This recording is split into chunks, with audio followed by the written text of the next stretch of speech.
I posted a tutorial on how to build a culinary database in Excel that stores thousands of recipes from different cultures and be able to switch between them and get the ingredients in details with their pictures and the preparation steps in any language you want.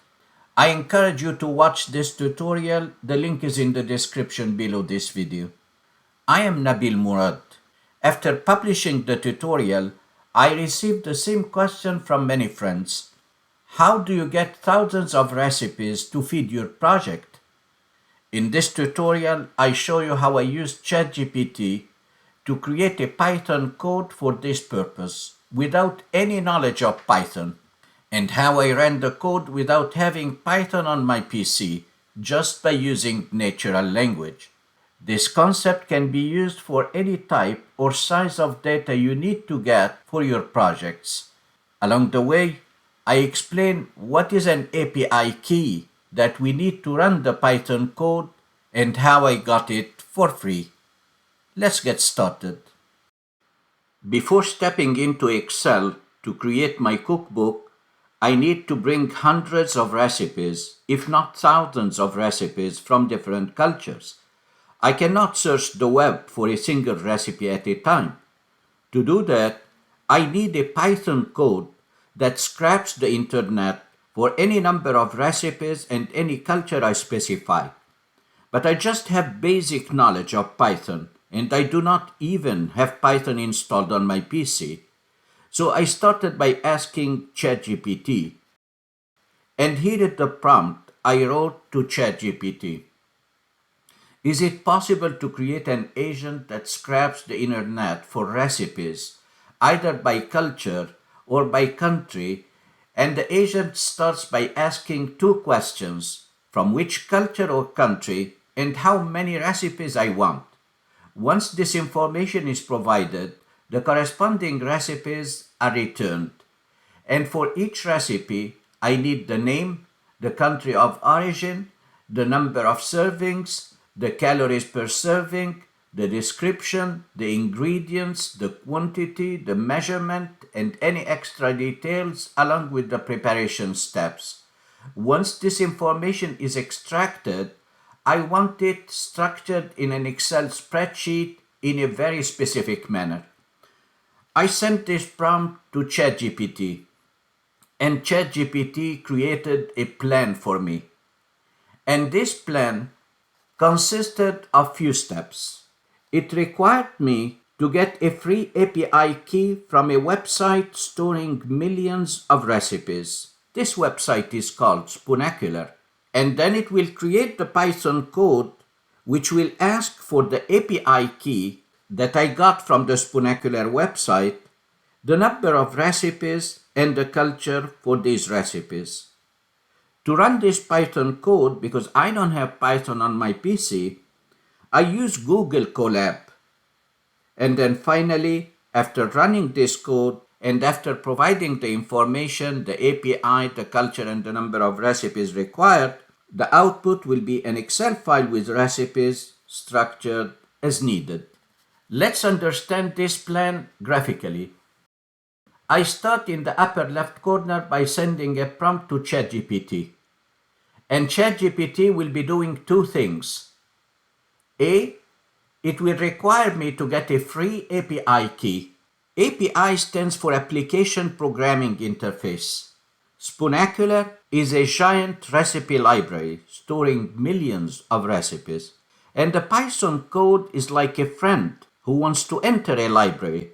The API is the librarian counter, and the API key that I'll be getting for free is like my library card. Without it, Python won't be able to correspond with Spoonacular, and you cannot borrow books from the library.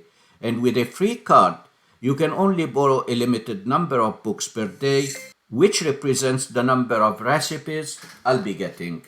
The first part of the plan created by ChatGPT is to go to Spoonacular, create an account, and request a free API key.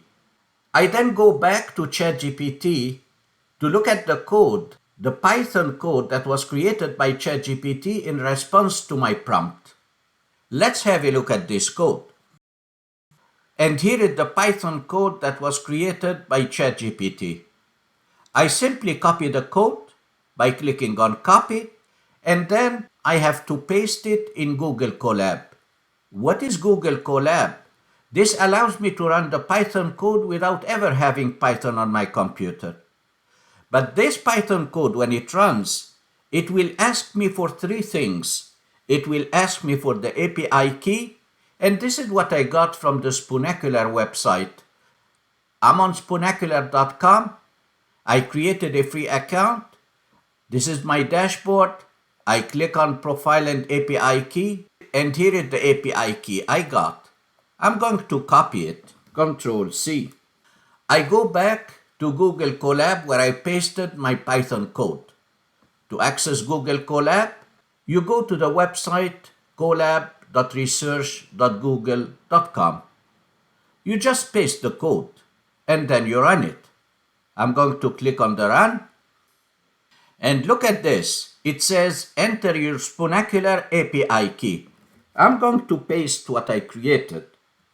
I paste it, I hit enter, and now it's asking me about the cuisine. I'm going to say, just as an example, I need Spanish recipes. So I write Spanish and I hit enter. Now the last input I have to provide, what's the number of recipes that we need to fetch? Let's say I need 5 recipes, just as an example. When I hit enter, the code is running and the code will communicate with the Spoonacular website using the API key, the library card, to borrow books, to bring recipes. Spoonacular will return a JSON code to Python with the requested data. But this data is not structured as I want. Then Python continues to work.